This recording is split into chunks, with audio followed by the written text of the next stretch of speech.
Our next session is Reporting on Conflict, Gaza and Ukraine. Please welcome our speakers to the stage.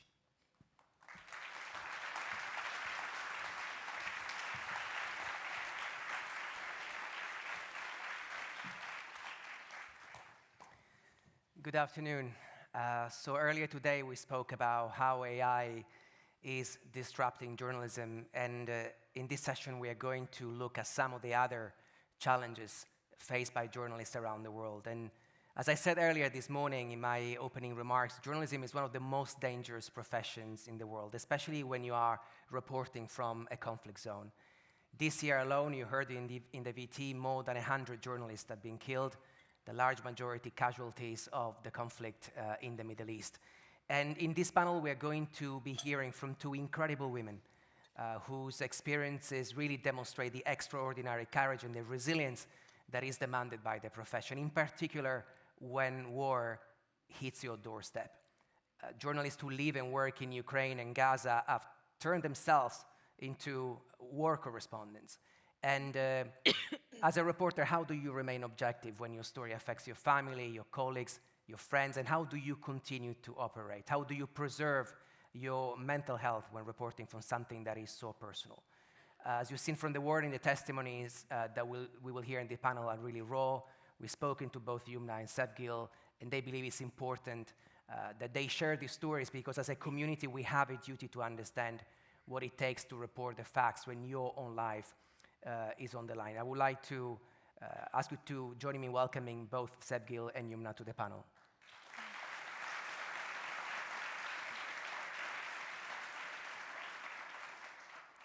And Sevgil, I'm going to start with you because the war in Ukraine started in February 2022, the 24th of February. Just 4 days prior to the start of the conflict, you and your team had just relocated in a brand new office in Kyiv. And you said that you saw the conflict coming. How did you prepare for it? Thank you for this question, and thank you for having me. It's a big honor, and I will start with a short announcement. Tomorrow it will be my 10th anniversary as the chief editor of Ukrainska Pravda. So in 2014, I was 27, and I agreed to become chief editor of Ukrainska Pravda. And why I'm telling about that, because before I was a business reporter, and then my life has changed in one moment. I remember that moment very clear. It was 27 February 2014, when actually the occupation of Crimea started. And just to be clear that for me, this war started not on February 24th, 2022. This war for me personally started in February 2014 with the occupation of my native land, when my family was divided by the border because my family stayed in occupied territory and I had to cover this conflict. And I decided that maybe it will be my impact just to cover human rights violations in Crimea. So I left business reporting and I decided that maybe I have to do something really important. And answering your question about how we were ready and how I understood that war is coming, because I knew what happened in Crimea in 2014. And I was 100% sure that Putin will not stop with Crimea and with Donbass. He wants to seize Ukraine. He wants to destroy Ukraine as a independent state. So when the rumors started to spread in October 2021 and before in May, I understood that we need to have a plan. And of course it was difficult because nobody believed in Ukraine that war is coming. And I was like literally how this girl from Don't Look Up, you remember this movie from Netflix? That was a little bit panic.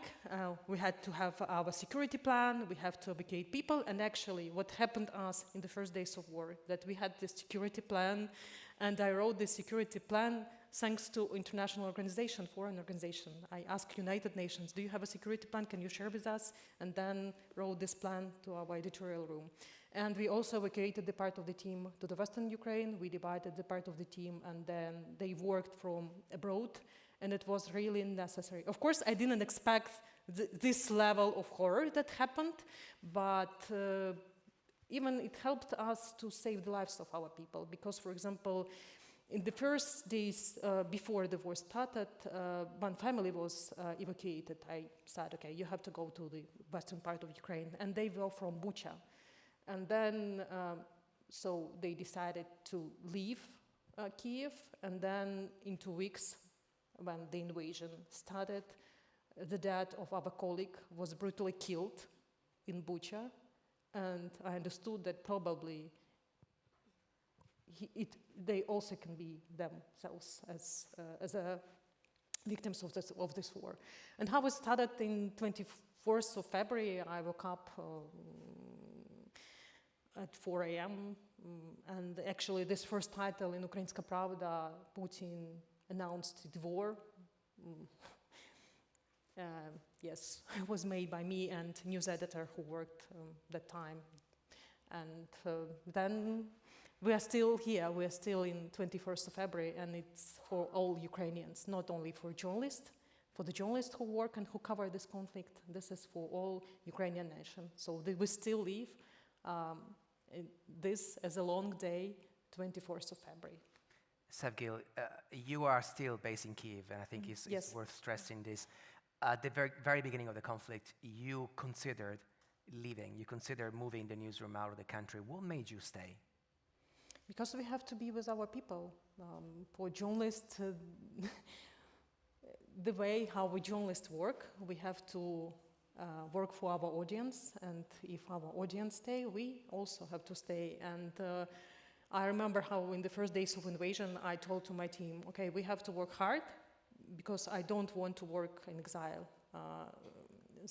Because you have multiple contacts reaching out to you saying you have to leave. You go international organizations calling you, say we have plans to get you out, right?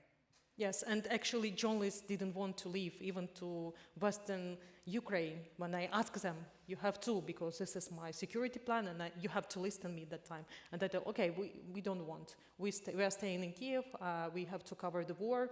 And then there was some kind of scandals inside the newsroom, because I was screaming about you have to think about your organization, not about your priorities. Sustainable organization means a lot in times of crisis. And we'll talk about the operational challenges that you face, because they're quite significant. So I'll come back to you in a minute. I want to move to Yumna. Many people might know you from your reporting on Al Jazeera. If they don't, I just would like to play a clip. What can you report at this stage?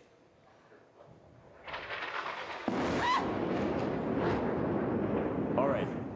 Yumna, please take cover.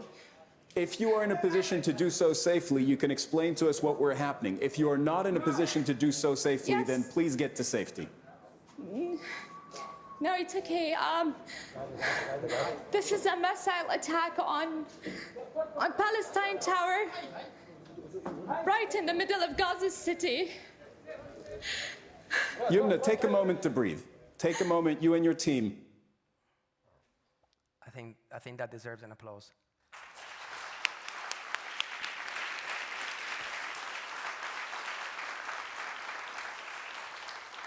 You covered the conflict for 72 days, and then you decided to leave. You're now based in Cairo.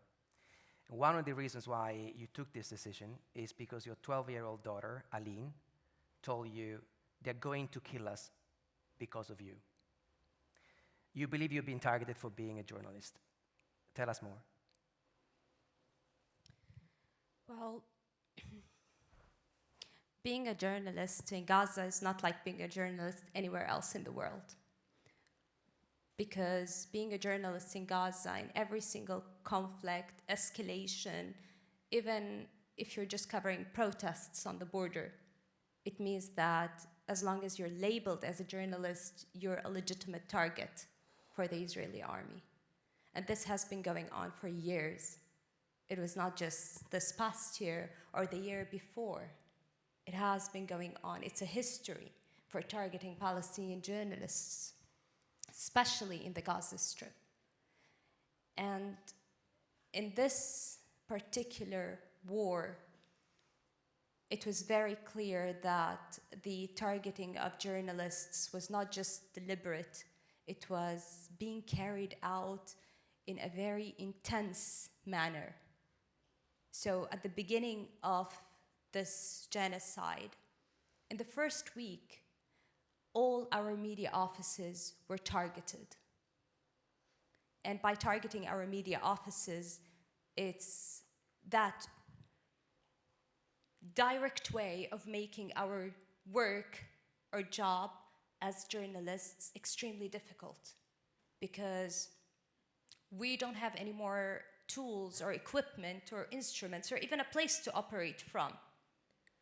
And then it was the ongoing targeting on each journalist, on themselves as individuals. But my problem, my worst fear, was when the targeting came to the families of the journalists.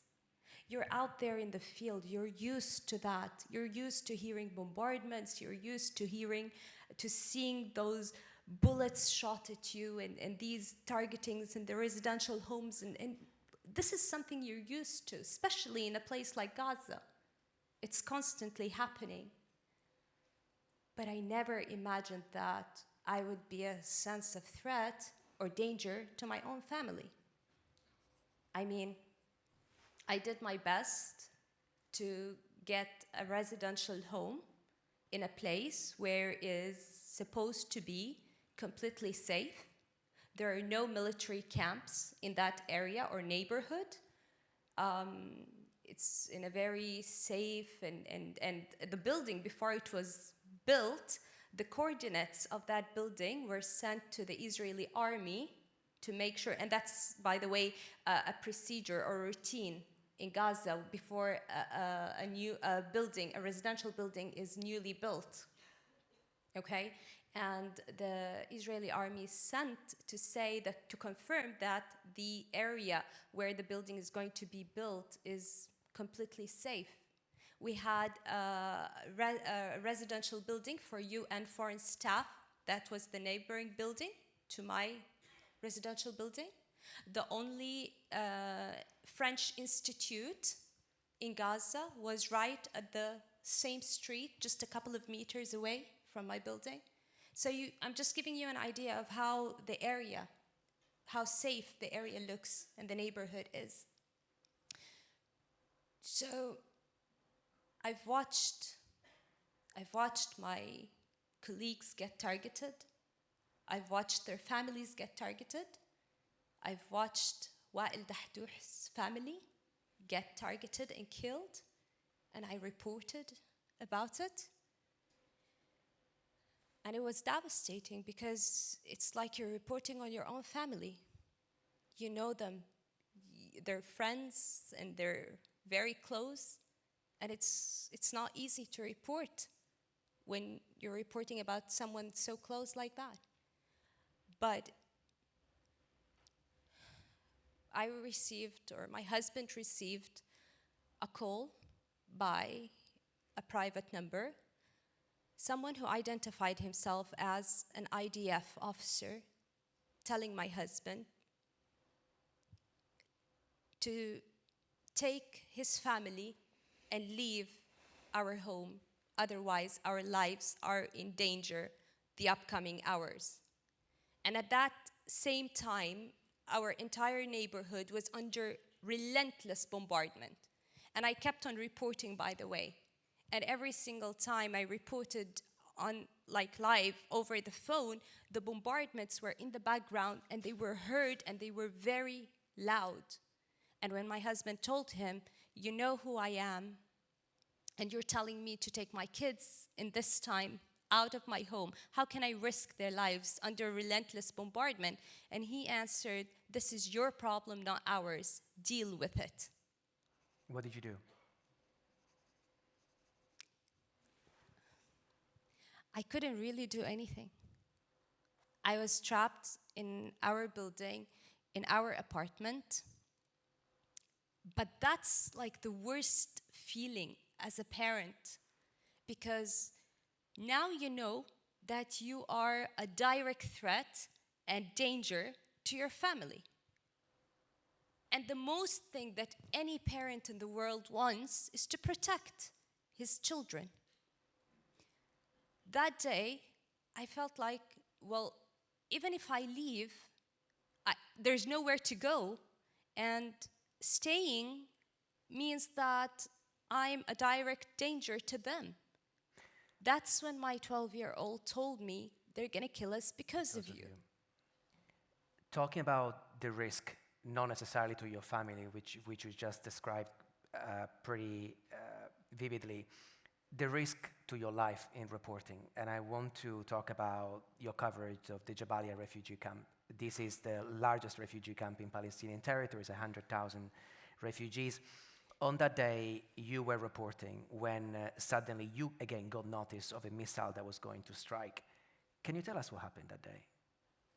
Well, that was in the first week also of the war, and it was the first massacre in Jabalia refugee camp. It was 3 residential homes that were hit altogether. Over 20 people was the initial number that were killed, and there were dozens that are still inside the buildings, and people didn't know if they're alive or injured, but those were the 20 initial bodies they brought out. There was a fire everywhere. It was a chaos. Everyone was there. Medical teams, ambulances, defense teams, a lot of people. Jabalia refugee camp is one of the camps that are densely populated and packed with people. And of course, I was there with a lot of other journalists. And suddenly, we get one of the people comes running and saying that the Israeli army called and said they're going to restrike the area again. And he just says that, and everyone starts running. It's like literally Judgment Day. Everyone is running and screaming, and nobody knows where to go. I had my team around me, my cameraman, my producer, my assistant, and in a second, I did not find any of them. Everyone disappeared. It's like the nature of running for your life. I was just like running with everyone else, and I'm putting on my very heavy vest, and then I meet Hisham Zaqqout, our Al Jazeera Arabic correspondent, and I'm like, Hisham, and he's like, Yumna, run! And he disappears, and I'm just running, and then I just realize it's very close, it's packed with people. If I die now, nobody's even going to find my body. I'm just going to vanish, like at once. So I have my mobile in my hand, and I just call Doha news desk. And once my colleague answers, I just know her from her voice. I just say, Hayat, this is Yumna. I'm in Jabalia refugee camp. They're going to strike now. And I'm just talking like that, and the first missile falls. And I just wake up like meters away, and I just look around me, and my phone is like a couple of meters away from me. And I get up quickly, I get my phone, and she's screaming, Yumna, are you alive? Talk to me, Yumna, Yumna. And I'm like, that was the first missile, I'm still alive. And she's like, run, run. And I run, I keep on running and running and running until the second missile hits again. And I realize that it's a little bit far. I can hear that it's far. And then I stop. And I have no idea how I was able to run that fast with a 13-kilogram press vest and 3.5 kilograms helmet on my head. And nothing prepares you for that. Nothing gives you the element of training. And you know something? After that happened, I went back to the bureau, and I was on the rooftop, live again, without anybody knowing anything about this except for like my team and everyone in the bureau of Gaza. I was injured in my knees. I was injured in my palms. I was injured, and I was really hurting. And you just keep on going because you don't even have time to realize what has happened to you or to feel the trauma that you were just going to be killed or vanished by a missile attack. And I want to come to that in a moment, talking about the risk of running on adrenaline and not really, understanding what's happening. But I want to go to Sevgil because just a few weeks ago, one of your colleagues, Victoria Roshina, died in a Russian prison after being captured by the Russian army during a reporting trip in occupied territories in eastern Ukraine. She was 27.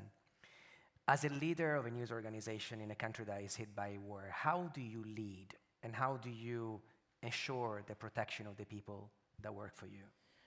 The death of Victoria Roshina is a big loss for Ukrainian media landscape, and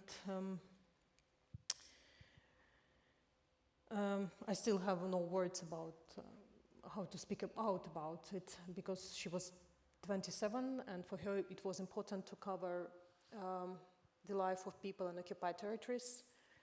It was very difficult to stop her traveling, to avoid her traveling to these occupied territories, because she saw it's like an omission, because nobody covers occupied territories from Ukrainian media.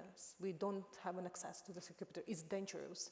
And Victoria was the only one journalist who covered occupied territories, and she covered a lot of important issues about the life of people in occupied Kherson, Berdyansk, Mariupol. And why it's tragic? Because actually she was detained a year ago, and for many, many months we didn't have an idea what happened with her, because Russia didn't announce that she was detained. Russia didn't announce any official accusations on her. She was kind of kidnapped, and we actually didn't know where she is, what is happening with her.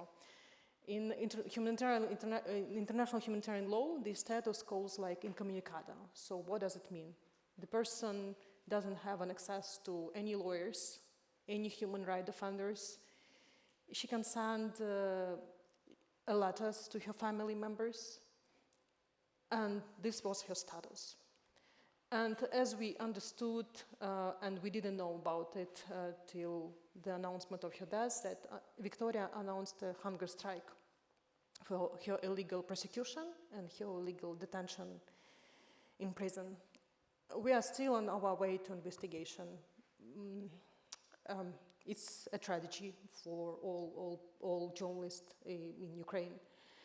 But I want also to keep an attention that 28 journalists, Ukrainian journalists, now arrested by Russia, and they spent their time in Russian prisons. Among them, for example, our colleague Dmytro Khylyuk from Unyan, who was captured in Kiev region 2.5 years ago, and we also don't have a question, we don't have an answer what happened with him, where is he, what is his status, any official accusations, any prosecution, nothing. The same, for example, with Anastasia Gluchovska from Melitopol, and we know that she was in the same prison with Victoria, and this prison in Taganrog used a lot of tortures against Ukrainian citizens, Ukrainian civilians, and Ukrainian journalists. And I just want to keep your attention on that question, that 28 Ukrainian journalists now in Russian prisons, and we have to do something just to release them. This is one question of journalists who are now in the prison. The second one about security, about measures and how it's difficult, and you as a head of Reuters know. You mentioned that terrible attack on your team, that you lost your awesome member team, and of course it was a target. This hotel was a target, and after that attack took place in Ukraine, actually Russian propagandists told that Reuters journalists were a target. So journalists in Ukraine are also a target of Russian military forces, and you have to be ready. Of course, we have our security plan, and for example, when my journalist who covers the war in the front line traveled to the front line, of course, I asked, first of all, some people, my sources and armed forces of Ukraine, is it dangerous to be here now? And for example, if they told me, if they say me, okay, the situation is not good now. I ask, okay, you can go, but few or 3 days later because it's still dangerous. But it doesn't protect journalists. For example, and it doesn't protect civilians. For example, one of our colleagues, Vera Girich, who was a Radio Liberty journalist, she was killed in her apartment by a missile attack that took place in 2022. We follow our rules, we follow our security plan, our security issues, but still we don't have a guarantees that something could happen with our colleague. This is reality we live in. And as a point of clarification, the foundation is a separate legal entity from Reuters, but of course we share the loss of the same colleagues. Yumna, talking about colleagues that were lost, Samir, Hamza were two close colleagues of yours. They were also friends. How do you process loss when you can't stop? You just refer to that. You know, you were on air just a couple of minutes after experiencing the horror. And also, I'm curious to know, and I will ask this question to Sevgil shortly after, how does the loss of colleagues also impact your ability to report from the ground? Okay, so there's that emotional side of you as a human being, and there is that journalist character that you try to operate with as much as possible while you are in the field. And I can't say that 100% it's not going to affect us, but maybe it affects us in a way that it inflects on us a lot psychologically, and it may cause a lot of mental damage inside us that would take a very long time to get over or get rid of. But for me, reporting, Antonio, I know that I'm on a mission. And I felt that I needed to focus and have a motivation to keep me going on. Because it's not easy with everything that we have been enduring in Gaza, whether as a mother, whether as a resident of Gaza, whether as a journalist, to just go on normally, wake up every day and stand in front of the camera for 12 hours, or go out to the field and try to put stories together. But my motivation was always that the suffering is ongoing. It's ongoing, and the world does not realize that suffering of the people. And the fact that for me, I've always thought of it as the people behind the story are more important than anything else. I felt that when I was reporting about the displaced, for example, I was reporting about my own family. Yes, I'm not telling you that how the displacement of my family happened, which happened 6 times, okay? But when I talk about the displacement of hundreds of thousands more of Palestinians, I'm even conveying my own story. So that was my motive. The children, the injuries, the targeting of residential homes, the threats. And it's not easy. I mean, Samir and Hamza they were like personally very close people to me. And I know that I can't overcome the fact that I'm going to go back to Gaza someday and I'm not going to find them there anymore. Or I'm going to go into Al Jazeera office and I'm not going to see Samir sitting there in that office and we'd have like coffee together, or I see Hamza coming by. But maybe I'm just, with everything that we've been through, I'm just postponing that idea, those feelings. And the fact that how Samir's death happened, it's just not okay, and it's not fine, and it's not realistic. Imagine knowing that your colleague is out there in an area, in a school, he's injured, he's bleeding, and you're appealing to the Israeli army for an ambulance to get in and get him. And they say no, as simple as that. and you're just meters away, and you can't do anything about it. Can you imagine how much destruction that's going to do to you as a human being, as a person? For 6 hours, I waited for Samir to come out as he was denied appeal after appeal. When Samir came out from there, I didn't cry.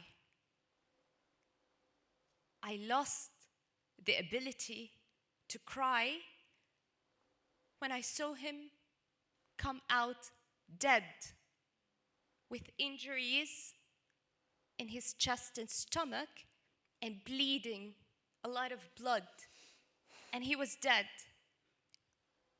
That's the kind of destruction that it did to me in those 6 hours as I waited for an ambulance to get in and bring Samir out.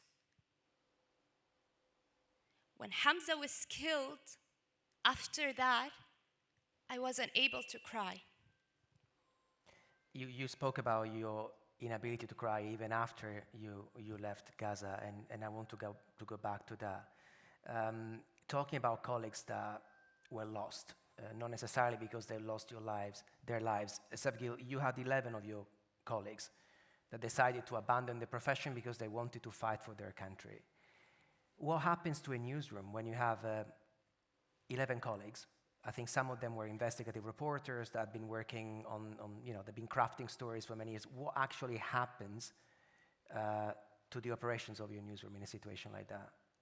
Even before this panel, I was thinking about that today. I had a Zoom call on tomorrow press conference about Victoria Roshina and what we can do with this case, how we can investigate it. And before this morning, the editor-in-chief of Ekonomichna Pravda, which is one of the department of Ukrainska Pravda, texted me that our reporter Dana from Ekonomichna Pravda decided to join armed forces.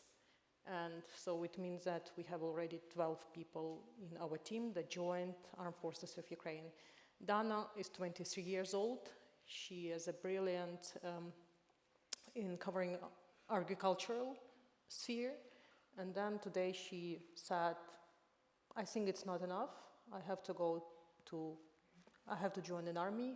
I see my impact on this war. This is hard because first of all, I'm thinking that she is 23 years old and she's young and she's a girl. Secondly, I'm thinking about that we lost our person who will cover agriculture sector, which is also important part. And you spend years and years to teach, to educate a journalist, and then suddenly they decided to join an army. Of course, with a great respect for their choice, I have to just accept it. Because, you have this moral dilemma inside you, even me, is it I'm doing enough or not? Because this is an existential war for Ukraine. And each Ukrainian asks himself, is it enough or not? What is my impact? What is my role? We're still able to continue our work. We're still able to cover the war. Of course, it's difficult. We're now hiring more people and even launched the school together with Media Development Foundation to find maybe young people who will join us in the future. And of course, we are waiting to all our reporters back. We save the working place for them and looking forward to them when the war will end. And of course, they miss us too. Because army is difficult. You're in touch with them?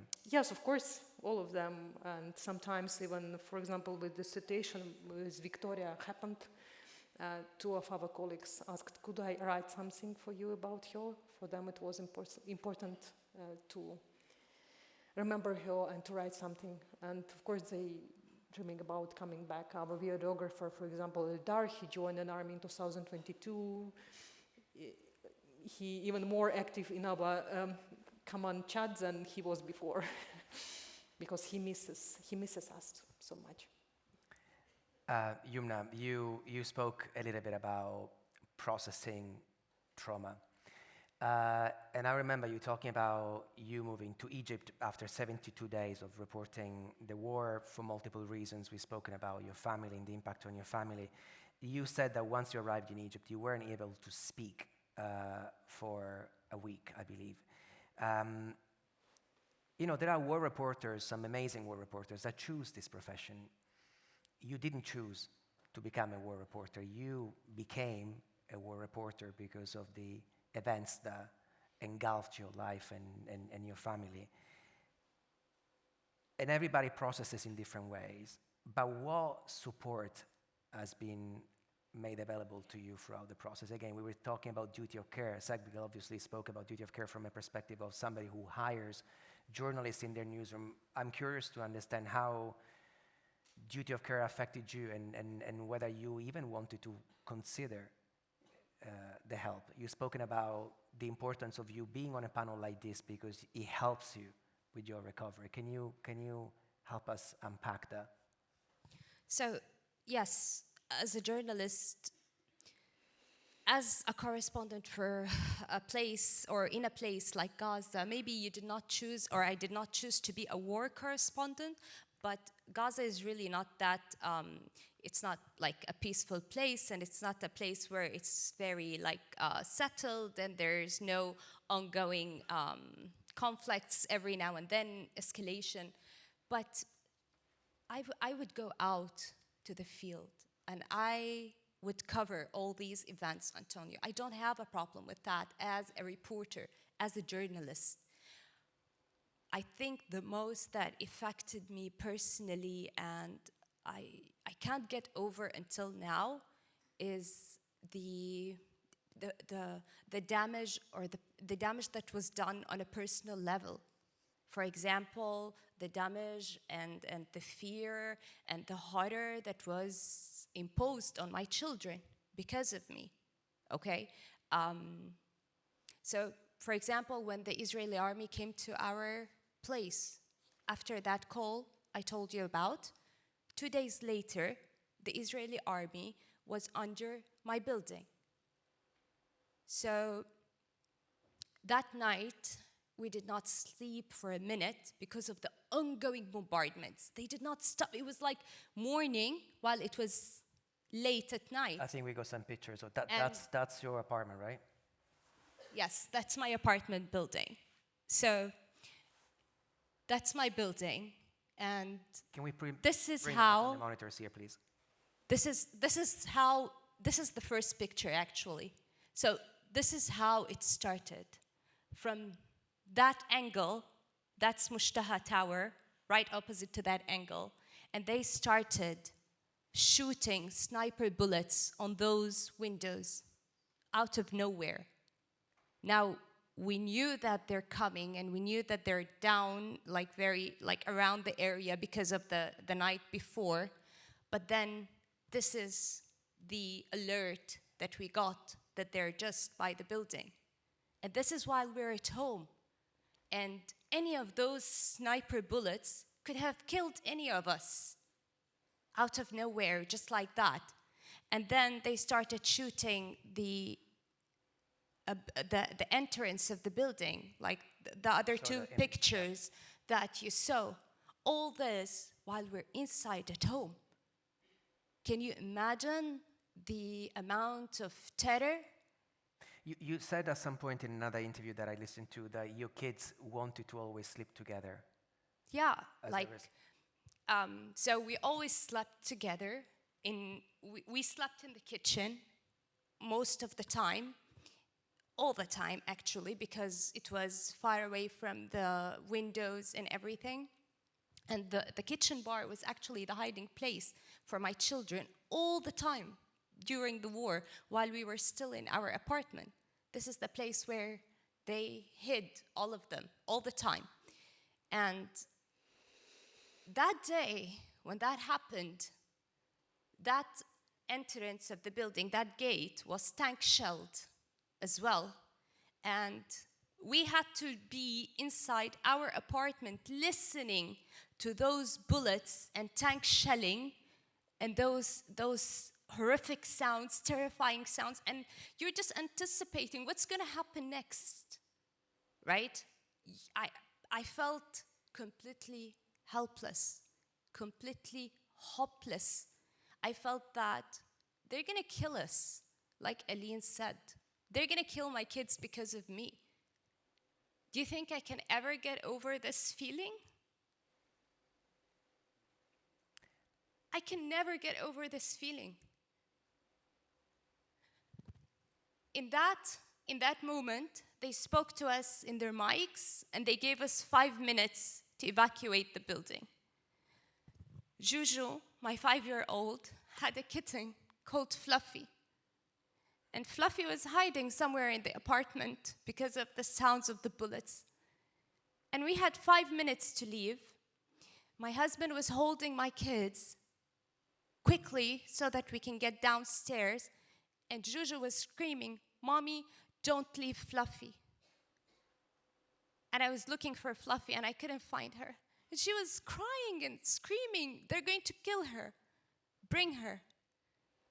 And I spent that time looking for Fluffy until I got her. Did you find Fluffy? I got Fluffy. So Fluffy I is got safe. her, yes. We left.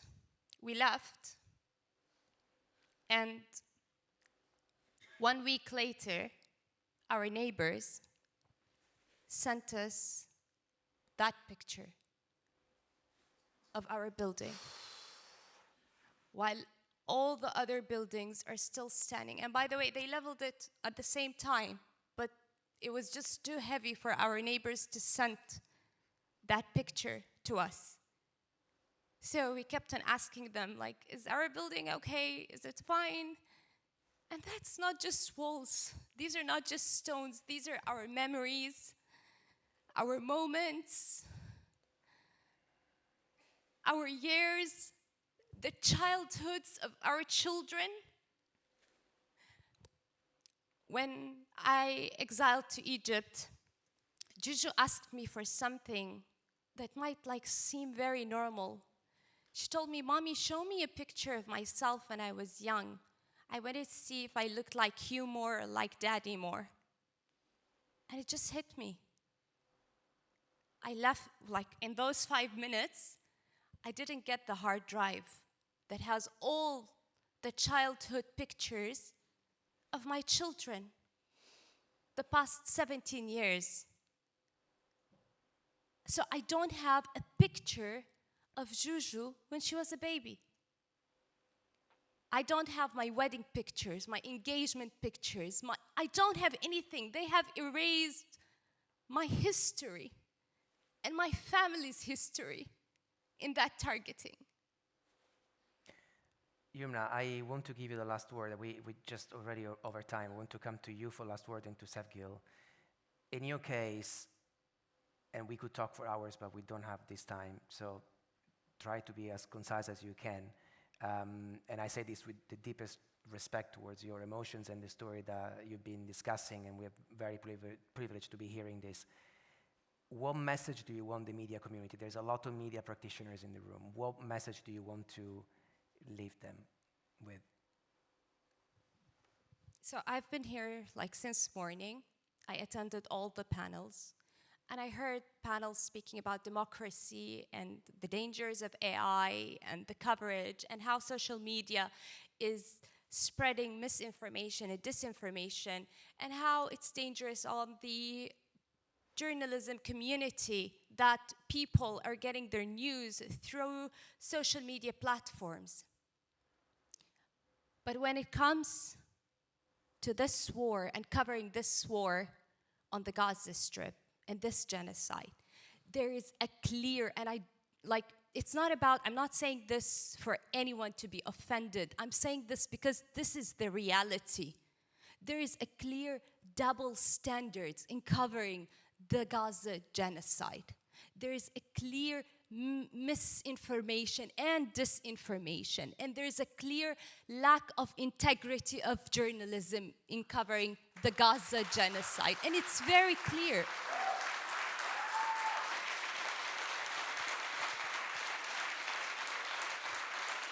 And I'm sorry, but journalists today are the reason, they're the main reason why the audience, the people, the public are getting their information through social media platforms.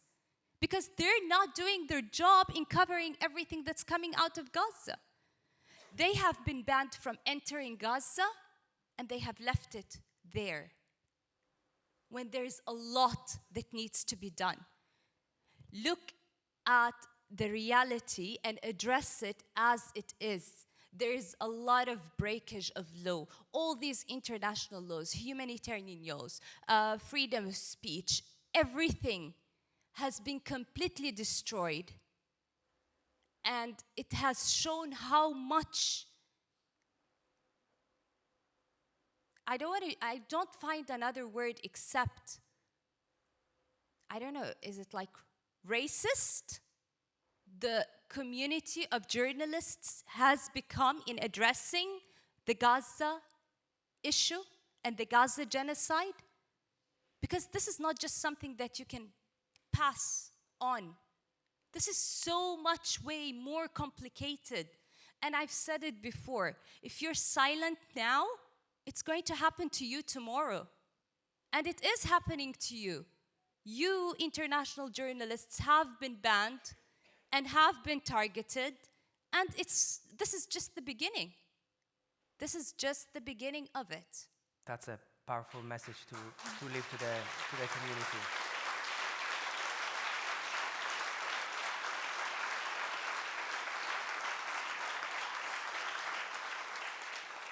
Sergei, last word for you. Crimea is an important place for you. Your parents are from Crimea. They moved to the US. The question is very simple. Do you think you will ever be able to go back to Crimea? I do understand your feelings, Yumna, when you're speaking about your family and all memories you have about this place, because it happened with me 10 years ago, and I'm not able to travel Crimea since 2014. And my relatives are still there, and some of them died already. For example, my uncle passed away 1 week ago, and I had no chance to visit even his funeral. This is reality that a lot of Ukrainians face. But we all dream that one day we'll be back, and I know that exactly because, I was 2.5 years old when my family came back to Crimea after 50 years living in exile, because Stalin deported all Crimean Tatars to Uzbekistan. And I do remember how happy was my grandmother when she came back. And I do know that one day, maybe with kids or with my family, I also will be able to travel back to Crimea and to see this land free, independent from Russian occupiers. I am so honored to have you here. Thank you. Thank you so much.